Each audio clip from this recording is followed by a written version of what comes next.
Assalamualaikum dan salam Malaysia Madani. Bersama saya Muhammad Dihya Sahlan dalam Berita Pagi Sabah edisi Selasa 5 September 2023. Pusat Pemulihan Orang Utan Sepiluk antara lokasi persinggahan Gembara Kenali Borneo yang di-Pertuan Agong Al-Sultan Abdullah Riayatuddin Al-Mustafa Billah Shah dan Raja Permaisuri Agong Tunku Azizah Aminah Maimunah Iskandariah disandarkan pagi ini. Persiapan rapi telah dilakukan bagi menyambut ketibaan pasangan diraja itu. Menurut Pegawai Veteriner Pusat Pemulihan Orangutan Sepiluk, Dr. Nabila Sarkawi, persiapan turut meliputi aspek keselamatan dan kebersihan. Warga kerja pusat berkenaan menyifatkan kunjungan baginda berdua itu merupakan penghargaan kepada usaha pemeliharaan orangutan di Sabah.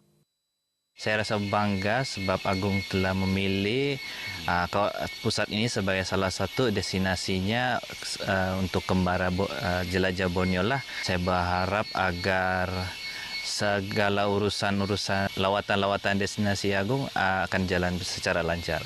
Bagi saya sebagai staf di sini rasa bangga sebab julung-julung kali yang di Pertuan Agong datang ke Pusat Pemulihan Orangutan Sepiluk. Kami rasa banggalah sebab dia datang. Pusat Pemulihan Orangutan Sepiluk ini menerima kunjungan 120 hingga 130,000 pengunjung melibatkan pelancong dalam dan luar negara, dan ini merupakan salah satu pemangkin industri pelancongan di negeri Sabah, khasnya di daerah Sandakan. Dan Pusat Pemulihan Orangutan Sepiluk ini akan menjadi sejarah menerima kunjungan ke bawah duli Yang Maha Mulia Sri Paduka Baginda yang di-Pertuan Agong dan ke bawah duli Yang Maha Mulia Raja Permaisuri Agong. Salih Jikri untuk Berita RTM. Teruja dan amat menanti-nantikan kehadiran Raja Permaisuri Agong. Demikian reaksi Timbalan Pengurusi Puspanita Cawangan Lahadatu Mahasita Amini yang menanti keberangkatan tiba Raja Permaisuri Agong Tunku Azizah Aminah Maimunah Iskandariah ke Dewan Perdana Lahadatu semalam bagi mencemar duli memasak bubur lambuk dan udang masak belada. Teruja sangat menanti-nantikan kehadiran Raja Permaisuri Tunku Azizah untuk hadir ke Lahadatu, khususnya untuk memasak bersama-sama dengan Puspanita Lahadatu. Dan sukar untuk saya gambarkan, orang bilang sukar untuk gambarkan teruja, dan orang amat teruja dan amat menantikan kehadiran Tunku untuk bersama-sama dengan kita memasak pada hari ini. Keberangkatan tiba Raja Permaisuri Agong kira-kira 4:10 petang disambut tepukan gemuruh masyarakat yang berada dalam Dewan Perdana Lahadatu.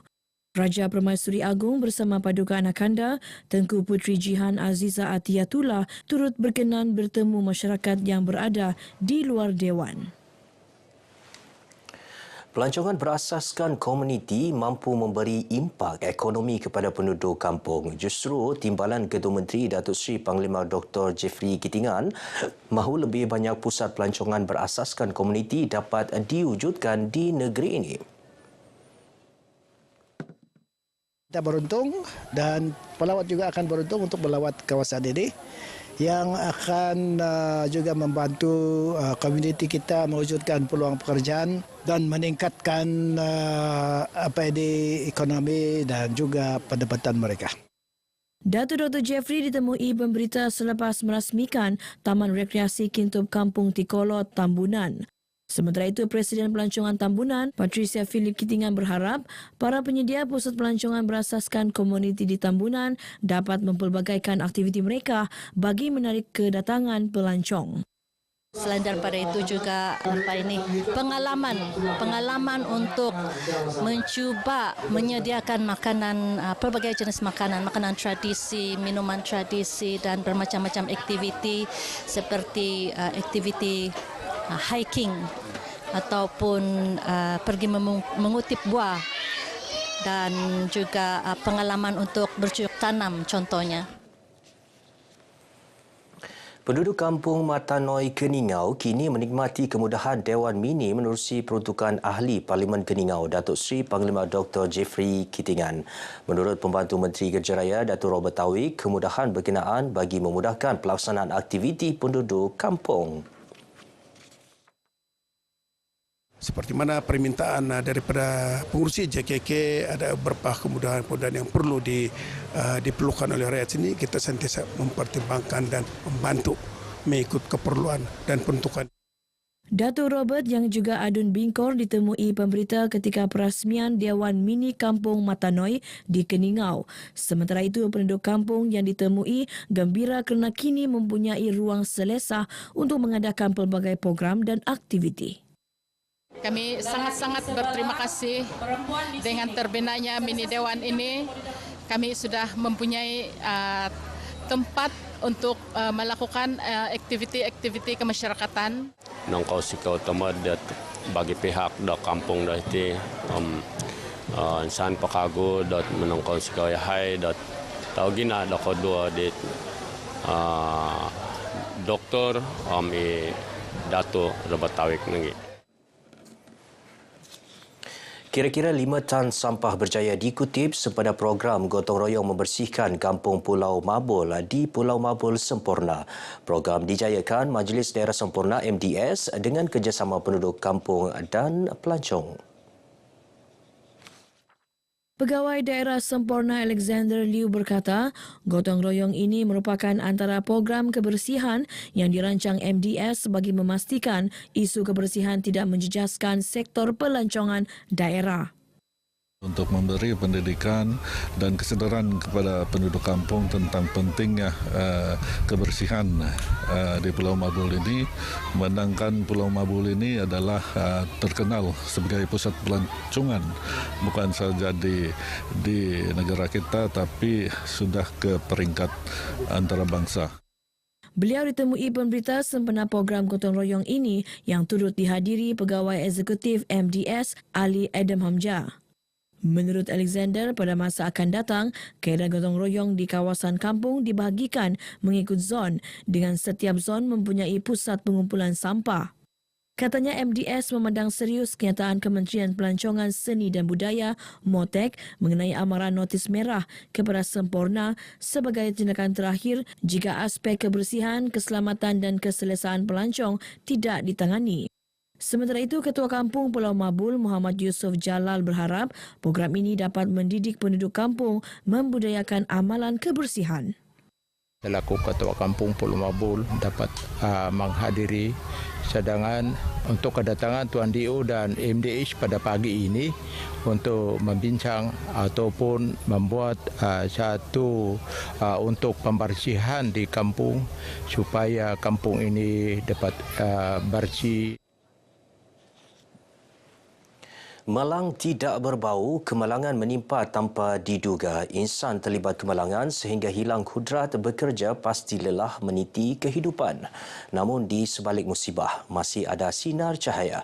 Ikuti laporan Serina Olivia Chong menyingkap kisah mereka yang mendapat peluang kedua melalui program Return to Work Pertubuhan Keselamatan Sosial RTW Perkeso.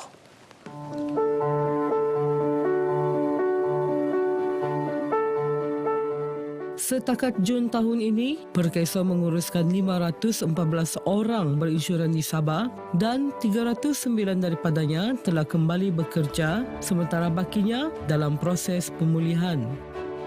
Umpama pahlawan yang bertempur di medan perang yang tidak berpenghujung. Ini kisah Faizal, kisah Jikolas, kisah Sony dan kisah Tiong yang mendapat peluang kedua setelah ditimpa nasib malang.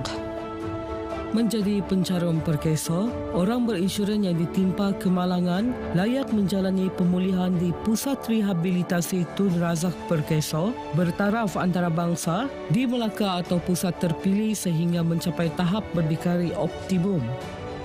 Semasa saya aksiden tu, yang saya ingat, saya terlanggar kereta, saya jatuh, lepas tu saya kena sambut oleh kereta lain, saya kena gilis dalam 10 meter. Sebelum kemalangan saya bekerja di sini memang sebagai supervisor operation lah. Dalam masa sebulan saya susut badan karena fikiran terlampau buntu sudah. Ya, di mana mau kasih besar anak. 就是在12月10号的时候，那时候我是没有感觉到，因为是好像麻痹了这样子。Saya masa kerja kampung lah, pungut kantalan begitu, saya tergelincir dan menyebabkan sampai kaki saya patah begini. Nasib malang yang menimpa tidak dibiarkan Perkeso, sebaliknya mendapat pembelaan melalui program RTW. Kita bantu daripada pekerja itu mengalami kemalangan, kesejahteraan, kita pulihkan dan kita bantu dia kembali bekerja. Asalkan pernah mencarung dan melebihi 12 bulan carungan, umur di bawah 60 tahun dia. Tetapi bagi mereka yang masih bekerja, even though after 60 years, kami masih lindungi juga. Setelah mendapat bantuan rehabilitasi, semangat untuk terus bangkit semakin membara. Cikgu-cikgu di sana banyak yang train saya macam mana berjalan, macam mana pakai kaki palsu, macam mana mengurus diri, apa semua. Pegawai-pegawai Perkeso antar saya pergi Melaka lah dalam 3 bulan selepas saya kemalangan tu. Yang seteruk saya punya sakit, bila sampai di Melaka ada lebih teruk daripada saya. So dari situ kita boleh ambil tu semangat. 那时候是要做手术，是吧？他们是问我有没有给说，我讲是我以前做工的时候是有。我第一次是知道是可以免费申请那个好像你断那个铁啊什么啊那种可以不给说咯，就是可以很好，真的。 Sangat gembira lah, sebab masa sekarang ni bukan sudah tiada bikin bayar ni besi kan mahal, dia mau dekat tempat tribun susah untuk cari duit, jadi kita gembira lah ada pernah kerja dulu, ada potongan sok-sok. RTW Perkeso ternyata berjaya membantu mereka mengorak semula langkah penuh yakin setelah ditimpa musibah. Serina Olivia Chong, RTM.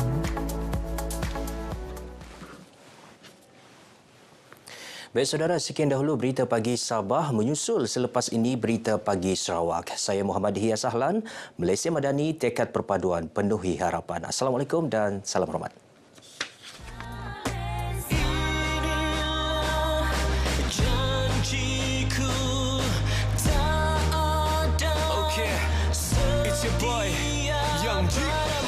Malaysia, tanah airku, Malaysia, tanah tumpahnya darahku. Bersatu terus utuh, bergerak terus maju. Pertiwiku luhur, daulatku setinggi kinabalu. Setiap langkahku semangat tak pernah luntur. Bumiku berlagu, cakrawalaku aman makmur. Dari ufuk timur laungkan satu, hingga ke barat utara selatan ku laungkan satu.